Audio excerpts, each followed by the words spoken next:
fikih.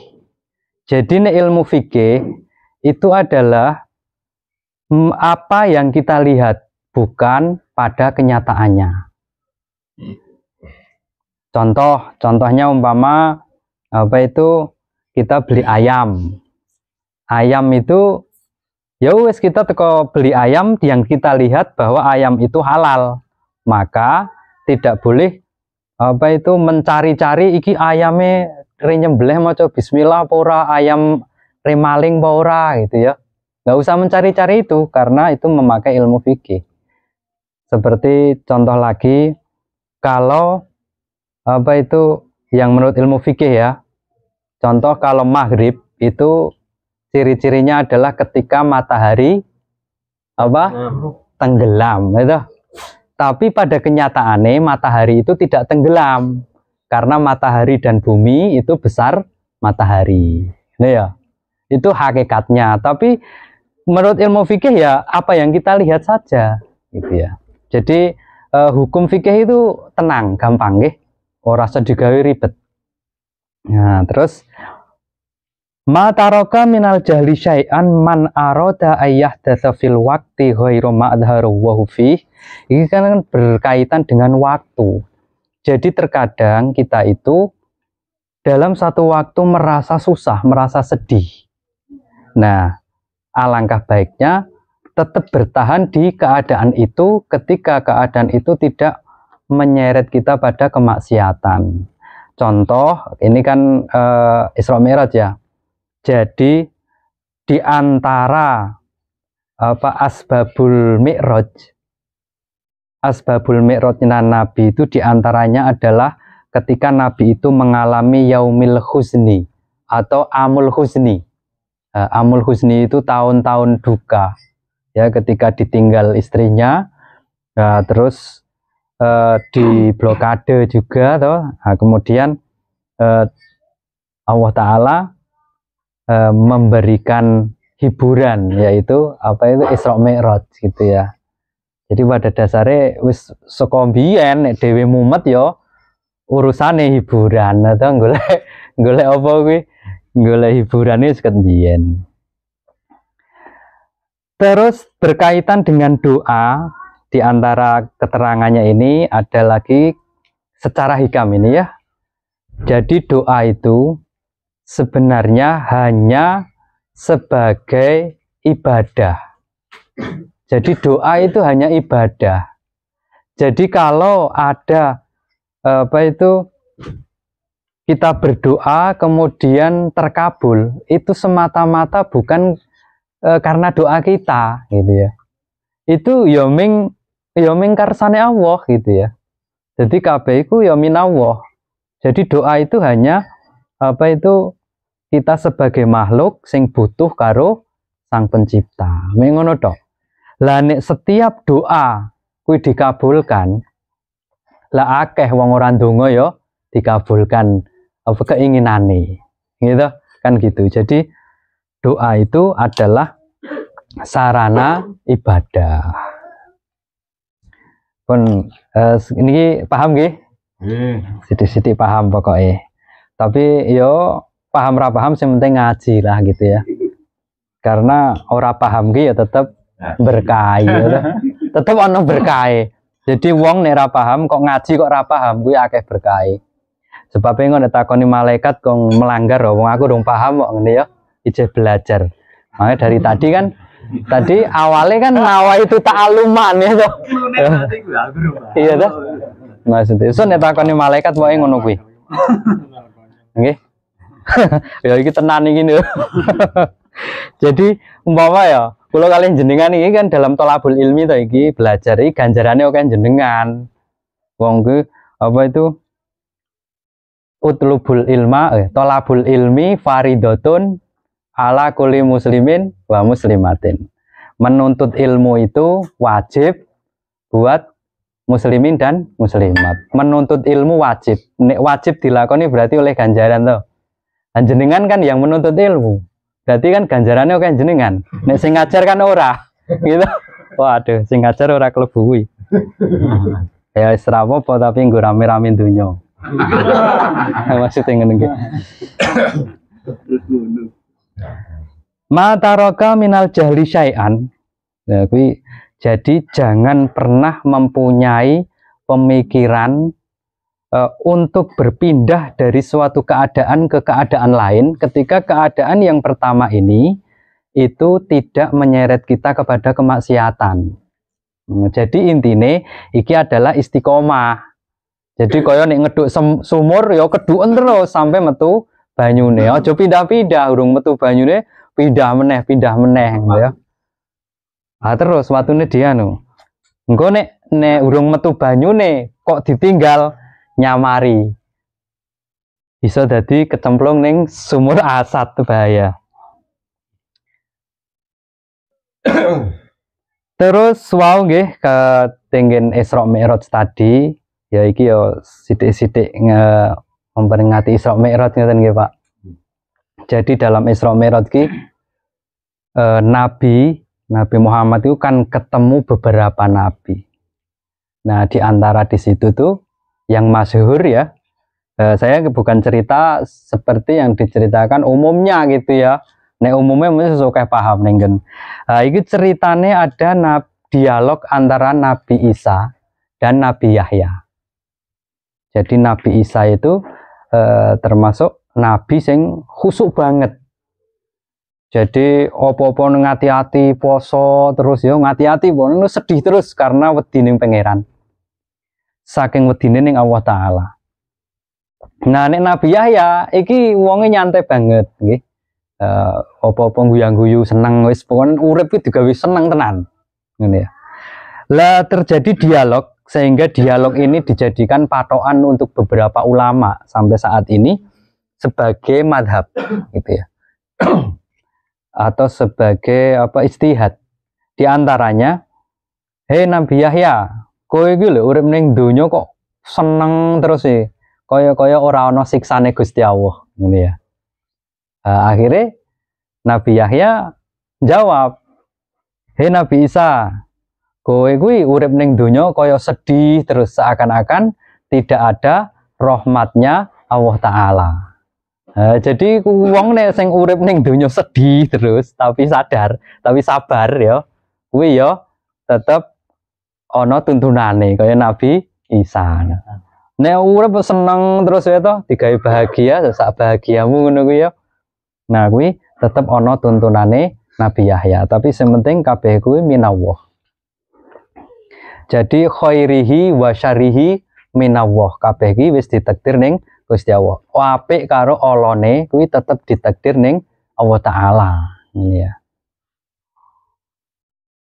Lah nek kelakuan yang buruk, apakah kenapa kalau takdir itu sudah berjalan, mengapa ada pertanggungjawaban kan gitu ya?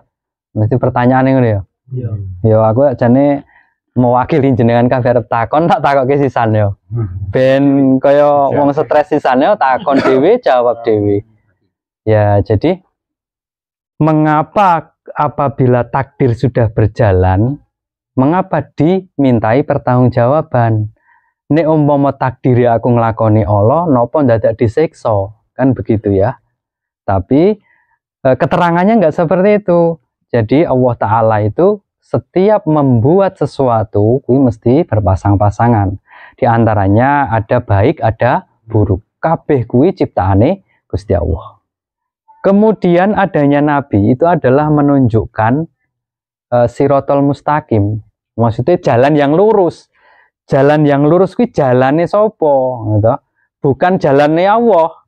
Nek jalannya Allah, manusia ra nyampe. Maka di situ sirotol ladzina, yaitu jalannya orang-orang yang sudah diberi nikmat. Jadi kita mengetahui kebenaran itu melewati ya orang-orang, sesama orang-orang. Di antaranya adalah al ulama warasatul anbiya. Ini ya. Tekan ya kiai-kiai ya ustadz ngono kuwi lah.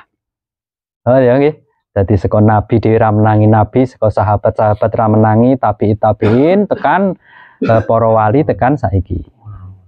Nah, itu yang menunjukkan ke jalan yang benar.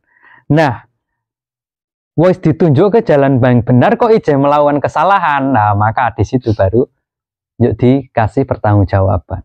Walaupun semua itu semua kui adalah minawo, tapi tetap dinai pertanggungjawaban karena wis ditunjukkan. Ngaten nggih. Kira-kira cukup semanten, kira-kira ono pertanyaan lagi. Takon opo wae wis bebas. Arep masalah fikih nggih monggo, arep masalah senggon keterangan-keterangan lain ilmu sosial nggih hikam ini termasuk nggih anu sosiale. Ayo tanya. Nggih monggo. Karena hayatul ilmi bil mudzakarah. Jadi uripe ilmu itu karena mudzakarah. Pertanyaannya nek nyambung ke ini kok. Ora apa-apa. Tenang wae. Yang sholat kok benake katok karo sarungane kok batalke mboten. Lah, hukumnya pas sholat Halo mesti sing benake sarung gawe katok ane kok batalke mboten. Jadi sing batal ke sholat itu diantaranya adalah gerak 3 kali berturut-turut dalam satu rukun gitu. Tapi nek benake narik tok ngene ya ora apa-apa gitu ya. Satu gitu. Tapi nek sampai benake dingenek-ngeneke sampai 3 kali gerakan kuwi batal. Ngono ya. Ngoten nggih. Ayo siapa yang mau tanya lagi? Iku ngoten ilmu fikih. Ayo tanya, nah, pakai ini biar jelas. Pakai ini. Sholat ya. Ya. Kan ada apa? Misalnya imam makmum dua. Kan sebenarnya kan harus apa? Kayak gini ya, apa namanya gini? Agak rapat tapi nggak mundur jauh ya. Ya. Nah, itu ketika ada makmum tambah 1, itu yang makmum 1 itu harus gimana, Tat? Makmum 1. Nah, jadi jamaah itu apabila 2 orang batasnya itu hanya di tumit gitu ya. Jadi nemek 2 orang, sama suami istri ya deket jejer ya, tapi tidak senggolan ya. Kemudian ketika ada makmum lagi datang, maka makmum ini yang tadinya mepet ini terus sejajar dengan makmum kedua di belakangnya. Gitu ya. cara prakainya gimana? Kan kita tahu ya 3 gerakan betul. Ya 1 gerakan 1 langkah tes gitu. Kan harus tahu orang prakteknya. Banyak orang nggak yang tahu tuh. Tiba-tiba langsung main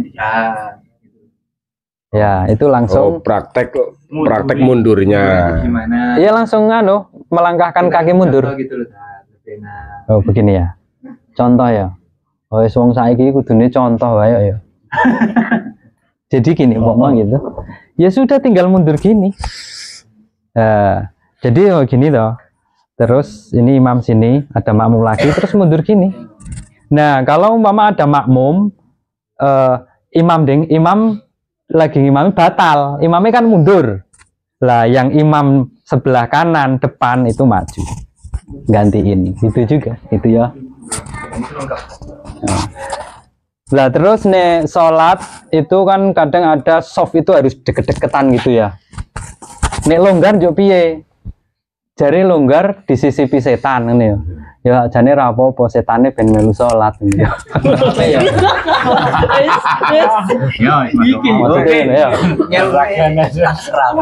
Jadi ra apa-apa, urasan dadak apa kuwi apa sikile dempetan sesek itu kan ya ra nyaman ya toh. Jadi umpama ada luangan ada jarak sedikit itu enggak apa-apa. Kalau dibilang nanti diisi setan enggak apa-apa, setannya biar ikut sholat ini ya. Ya, jadi jaraknya itu sedikit, bukan jaraknya 1 orang. Iya, iya.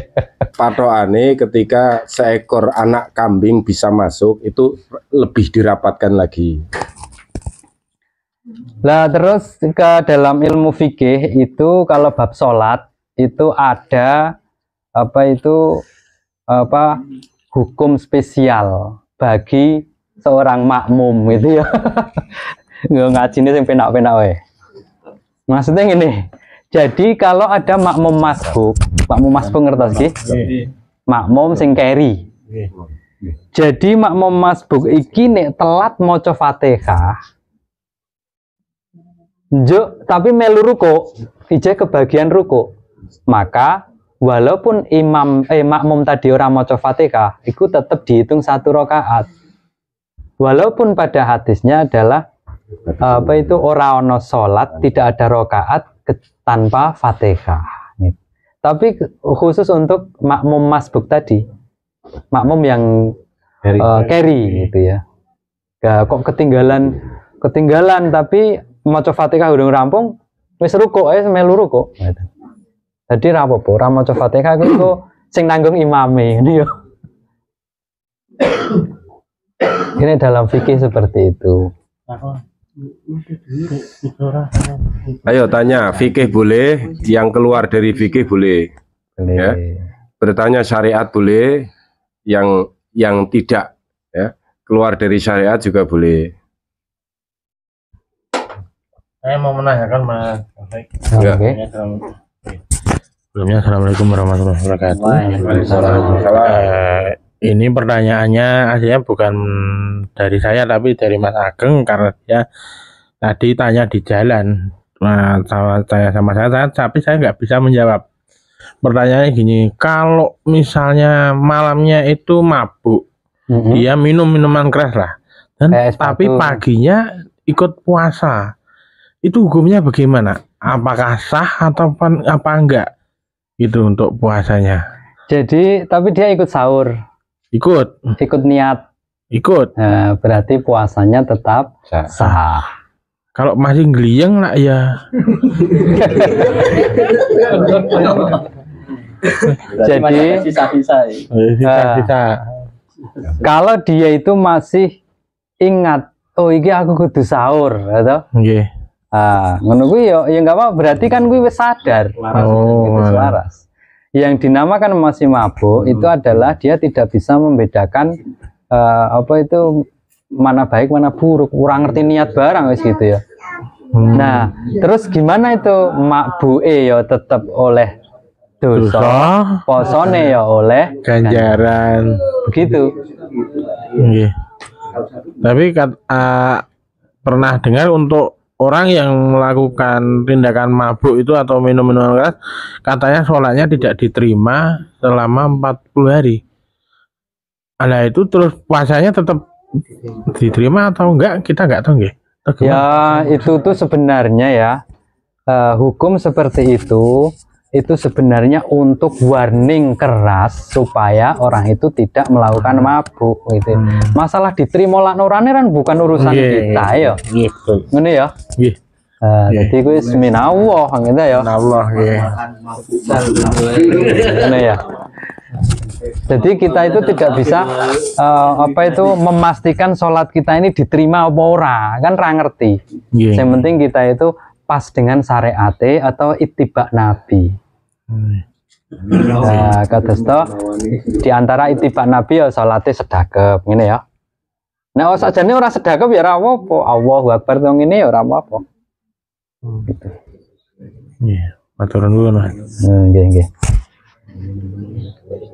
Ayo ora terus mabuk, poso. Lagi itu. Oh, lagi jari nih. Apa, Beb? Ini mohon maaf nih Tat, saya pernah dapat cerita Tat, tolong terangkan waktu Isra dan Mi'raj ya Tat ya. Nah katanya pernah ada cerita, itu benar nggak sih, ketika baru sampai langit di situ Rasulullah dilihatkan nama-nama sahabat yang udah tercantum, itu benar nggak sih? Ketika Isra Mi'raj Nabi ya, itu menurut kitab Qisatul Mi'raj atau kitab Dardir Qisatul Mi'raj yang saya baca, itu yang diperlihatkan hanya para nabi, begitu. Ya, masa dalam perjalanan itu kan ada ceritanya dilihatkan bahwa ini Sayyidina Abu Bakar, ini Sayyidina Umar, ini Sayyidina Utsman. Itu ada yang mengatakan kayak gitu loh, Tat. Itu gimana, Tat? Nah, itu kan Sayyidina Abu Bakar, Utsman, Ali kan masih. Ya, karena itu masih hidup. Jadi Nabi Isra itu kan masih hidup semuanya. Ya, jadi yang diperlihatkan hanya para nabi yang sudah tidak ada gitu. Tapi komunikasi juga dengan para nabi yang Ya, komunikasi. Termasuk apa itu komunikasi dengan Nabi Isa, Nabi Musa tadi ya.